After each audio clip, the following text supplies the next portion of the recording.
વીરપસલી એક ગામમાં ભલો ભોળો કણબી રહે. સંતાનમાં 7 દીકરા હતા. તે બધા પરણેલા હતા. એક પરણાવેલી દીકરી હતી, પરંતુ કમ ભાગે તેને પિયરમાં આવી રહેવું પડ્યું હતું. 7 ભાઈઓમાં 6 મોટા ભાઈઓ સુખી હતા. નાનો ભાઈ ખેતરમાં મજૂરી કરી ગુજરાન જોગું રળતો હતો.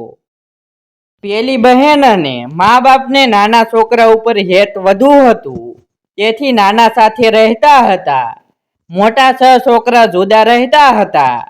તો પણ બહેન પોતાના 6 ભાઈઓના ઢોર સારતી અને કામના બદલામાં તેની ભાભીઓ તેને વધ્યું ઘટ્યું લુખું સૂકું ખાવા આપતી હતી. એક દિવસ બહેને નદી કાંઠે ગામની છોકરીઓને કોઈ વ્રત કરતી જોઈ એટલે પૂછ્યું, છોકરીઓ, તમે કયું વ્રત કરો છો? એક છોકરી કહે, આજે અમે વીરપસલીનું વ્રત લીધું છે. અમારા હાથમાં જે દોરો છે તે વીરપસલીના વ્રતનો દોરો છે. હવે અમે જ્યાં ભાઈ મળશે ત્યાં તેને હાથે આ દોરો બાંધીશું ને પછી ભાઈનો એક ખોબો ભરાય એટલું અનાજ રાંધીને જમીશું. આ વ્રત કરવાથી ઘણા લાભ થાય છે. બહેન હોય તે ભાઈને વીરપસલીનો દોરો બાંધે એટલે ભાઈ ખુશ થઈને બહેનને વસ્ત્રો, ઘરેણાં કે રોકડ રકમ શક્તિ મુજબ ભેટ આપે. બહેનના આશીર્વાદથી ભાઈને સુખ શાંતિ મળે છે. બહેને વીરપસલી વ્રતની વિધિ માટે પૂછ્યું તો એક છોકરીએ કહ્યું, સૂતરના દોરાની 8 ચેર લઈ તેને 8 ગાંઠ વાળી પવિત્ર જગ્યાએ રાખવાનો. 1 અઠવાડિયા સુધી રોજ સવાર સાંજ તે દોરાને ધૂપ દેવાનો, પછી જ જમાય. અઠવાડિયું પૂરું થાય એટલે એ દોરાને પીપળાના થડે બાંધી દેવાનો. એમ કહી એણે 8 ચેરના 8 ગાંઠવાળા દોરા બનાવીને બહેનને આપ્યા અને કહ્યું, બહેન, દોરા 8 છે, પણ તેમાંના 7 જ દોરા તારા ભાઈઓને કાંડે બાંધવાના. 8મો વધે તે દોરો પીપળાના થડે બાંધી દેવાનો. બહેન તો હરખભેર વ્રતના દોરા લઈ સીધી નાના ભાઈને ઘરે ગઈ અને ડોશીને કહ્યું, માં, મેં વીરપસલીનું વ્રત લીધું છે એટલે વ્રતના દોરાને ધૂપ દેવા ચૂલામાં અંગારા રાખી મેલજે. ભલી ડોશીએ ચૂલો ઠાર્યો નહીં, પરંતુ બહેનની અદેખી ભાભીઓએ તેનું વ્રત ભાંગવા સાનામાના ચૂલામાં પાણી રેડી દીધું. બહેન આવી ત્યારે ચૂલામાં અંગારા ન મળે. ડોશીએ ફરી ચૂલો પેટાવ્યો. તેના અંગારા લઈ નાની બહેને વ્રતના દોરાને ધૂપ દીધો. ત્યાર પછી તેણે ઘરમાં જે પડ્યું હતું તે ખાઈ લીધું. વ્રતના 8 દિવસ પૂરા થયા એટલે વ્રતનું ઉજવણું કરવાનું હતું. આથી ડોશીએ તેને કહ્યું, બેટી, હવે તું તારા 6 ભાઈઓને વ્રતના દોરા બાંધી આવ. જે તેઓ ભાવથી બોલાવે તો બોલજે ને જમાડે તો જમજે. બહેને એ ભાઈઓને વ્રતના દોરા બાંધ્યા, પણ કોઈ કંઈ બોલ્યું નહીં. પછી જમાડવાની તો વાત જ ક્યાં રહી. બહેન તો 6 ભાઈઓ પાસેથી ઉદાસ થઈને નાના ભાઈને દોરો બાંધવા ખેતરે દોડી ગઈ અને ભાઈ વીરપસલી કહી તેના જમણા હાથના કાંડે દોરો બાંધી દીધો ને આશીર્વાદ આપતા કહ્યું, ભાઈ, તમારું કલ્યાણ થાવ, જુગ જુગ જીવો મારા વીરા. આ ભાઈ ગરીબ હતો, તેની પાસે કશું જ હતું નહીં. બહેને તેની મૂંઝવણ પારખીને કહ્યું, ભાઈ, તમે જે આપશો તે વધાવી લઈશ. ફૂલ નહીં તો ફૂલની પાખડી આપો તોય બસ છે. ખેતરમાં વાવવા માટે 1.25 શેર કોદરા પડ્યા હતા. તેના પર ભાઈની નજર ગઈ. તેણે તે બહેનને આપ્યા. માટીનું ઢેર આપ્યું અને કેડિયામાં 1 પૈસો પડ્યો હતો તે આપ્યો. ભાઈની આ ભેટને અમૂલ્ય ગણી બહેને તેને સાડલાના છેડે બાંધી દીધી. જતા જતા તે બોલી, મોટા 6 ભાઈઓ જે આપે એવા છે તેમણે કંઈ ન આપ્યું. તેમના કરતાં તો તું સારો છે. આટલું તારી પાસે હતું તે આપ્યું. તે સાસા હૃદયથી કોદરા આપ્યા તે કમોદ બરાબર છે, માટીનું ઢેફું એ ગોળ બરાબર છે, અને પૈસો તો મારા મનથી સોના મહોર બરાબર છે. મારા વીરા, તે મને આટલું આપ્યું તે મારા મનથી ઘણું છે. બહેન ઘેર ગઈ તો પતિને ખાટલામાં બેઠેલા જોયા. ડોશીએ કહ્યું, બેટી, જમાઈ તેડવા આવ્યા છે. તે આ વખતે વીરપસલીનું વ્રત કર્યું, તેનું ફળ તને આજે જ મળ્યું. ડોશી મૂંઝાઈ કે દીકરીને આપવું શું? બહેનની ભાભીઓને કાને વાત ગઈ કે આજે નણંદને સાસરિયાથી તેડું આવ્યું છે. એટલે સહે જણીઓએ બહેનની મસ્કરી કરવા ગાભા છીથરા ભરીને એક પોટલી તૈયાર કરી તે સાસુને આપીને કહ્યું, નણંદબાને આટલું અમારા તરફથી આપજે. એવામાં નાનો ભાઈ કામ પર તું મૂકી ઘરે આવ્યો. તેણે બહેનને કહ્યું, બહેન, તું ઘણા વર્ષો પછી તારા સાસરે જાય છે, પરંતુ મારી પાસે તને આપવા જેવું કશું જ નથી. બહેન કહે, તે મને આટલું આપ્યું તે શું ઓછું છે? કોદરાને હું કમોદ માનીશ, માટીને ગોળ માનીશ, ને પૈસાને સોના મહોર માનીશ. મન સંગાતો કથરોટમાં ગંગા. ભાઈ, હવે હું જાઉં છું. માની અને ભાભીની સંભાળ રાખજે.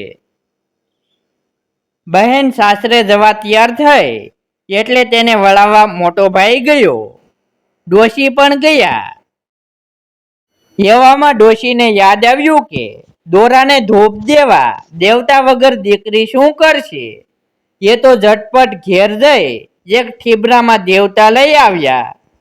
જમાઈને થયું કે આ દોરો કોનો હશે? તો ડોશીની દીકરીએ કહ્યું, મેં વીરપસલી વ્રત લીધું છે, તેનો દોરો મારી પાસે છે. તેને ધૂપ દેવો પડે, તે માટે જ મા દેવતા આપી ગઈ. આજે મેં વીરપસલી વ્રત કર્યું તો તમે મળ્યા. ચાલી ચાલીને બંને થાક્યા હતા. એવામાં એક વાવ જોવામાં આવતા ત્યાં આરામ કરવા બેઠા. દેવતા ક્યાં સુધી સાચવવું એમ વિચારી ડોશીની દીકરીએ પ્રથમ દોરાને ધૂપ દઈ દીધો. પછી તે વાવમાં નાહવા માટે ગઈ. તેના વરે કહ્યું, કપડાં તો લેતી જા. તેણે કહ્યું, પછી માગું ત્યારે નાખજે. તેણે ઝટપટ વાવમાં નાહી લીધું ને પતિને કહ્યું, હવે પેલી પોટલી છોડીને તેમાંથી સાડલો આપો. તો વરે કહ્યું, આમાં તો ઘણા સાડલા છે, કયા રંગનો આપું? વહુએ કહ્યું, હવે મસ્કરી રહેવા દો. માંડ માંડ એક સાડલો છે, તે પણ મેલો ઘેલો છે, ને તમે વળી જુદા જુદા રંગના સાડલાની વાત કરો છો. વરે તેને બધા સાડલા બતાવ્યા. તેમાંથી ગુલાબી રંગનો સાડલો માંગી લે. વહુ વાવમાંથી બહાર આવી. તે સમજી ગઈ કે આ બધો વીરપસલીના વ્રતનો પ્રભાવ છે. ભાભીઓએ તેને ગાભા બાંધી આપેલા. એના હીર સ્થિર બની ગયા. હવે એણે ભાઈએ ભેટ આપેલી પોટલી ખોલી તો તેમાં કોદરા માટીને પૈસાની જગ્યાએ કમોદ, ગોળ અને સોના મહોર હતા. નજીકમાં જ એક ગામ હતું. બંનેને ભૂખ લાગી હતી એટલે વહુએ વરને ગામમાં ખાવાનું લાવવા મોકલ્યો.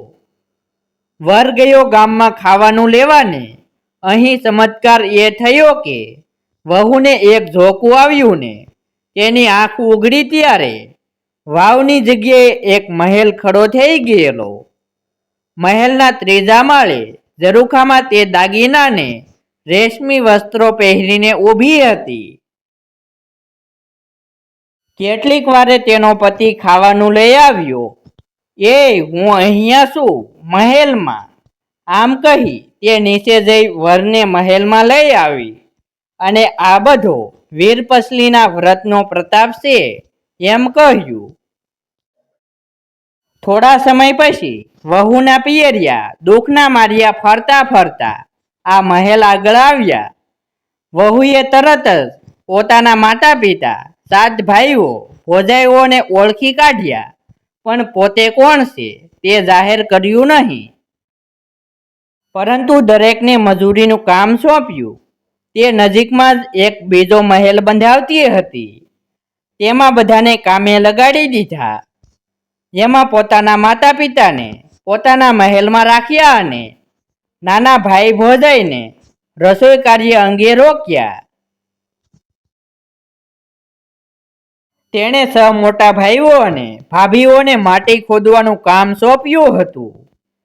તે બધાને 2 ટંક સૂકા રોટલા અને શાક ખાવા માટે અપાતું હતું. એક દિવસ 7 ભાઈઓની નાની બહેને મહેલમાં કંસાર, શીરો અને લાડુ બનાવડાવ્યા ને પછી 7 ભાઈઓ તથા ભોજાઈઓને જમવા બેસાડ્યા. બહેને માતા પિતા અને નાના ભાઈને શીરો પીરસ્યો. બીજા ભાઈઓ અને ભોજાઈઓને પથરા જેવા લાડવાને ખારી દાળ પીરસ્યા. એ જોઈને બધા કહેવા લાગ્યા, અમારાથી લાકડા જેવા લાડુને ખારી દાળ કઈ રીતે ખવાશે? બહેને કહ્યું, ભાઈઓ, હું કોઈ રાણી નહીં, પણ તમારી સગી બહેન છું, જેની પાસે તમે ગધા વેતરું કરાવતા હતા ને એઠું, જૂઠું, લુખું અને સૂકું ખાવાનું આપતા હતા. મેં તમને વીરપસલીનો પવિત્ર દોરો બાંધ્યો ત્યારે મને કંઈ પણ આપ્યું ન હતું. જ્યારે નાના ભાઈએ પોતાનેથી બન્યું તે પ્રેમથી આપ્યું હતું. મારું વીરપસલીનું વ્રત ફળ્યું અને તેના પ્રતાપે મને આ રાજસાહેબી સાંપડી. ભાઈઓ, તમારે સુખી થવું હોય તો કોઈ દિવસ બહેનના મનને દુભાવશો નહીં. બળેવના રક્ષાબંધનના દિવસે તેને હેતથી બોલાવી જમાડી જે બને તે આપશો તો સદા સુખી રહેશે. બધાએ પોતાની ભૂલ બદલ બહેનની ક્ષમા માગી. ભલી બહેને મોટું મન રાખી બધાને મહેલમાં રાખ્યા. આમ વીરપસલી વ્રતના પ્રતાપે આખું કુટુંબ સુખી થઈ ગયું. જે બહેનો વીરપસલી વ્રત રૂઢી રીતે કરે અને રાખડી બાંધે તેની અને તેના ભાઈની આશા ફળે ને સુખ સમૃદ્ધિ મળે. આવા જ નવા વિડીયો જોવા માટે અમારી યુટ્યુબ ચેનલ સાથે બન્યા રહો. ફરી મળીશું એક નવી સ્ટોરી સાથે.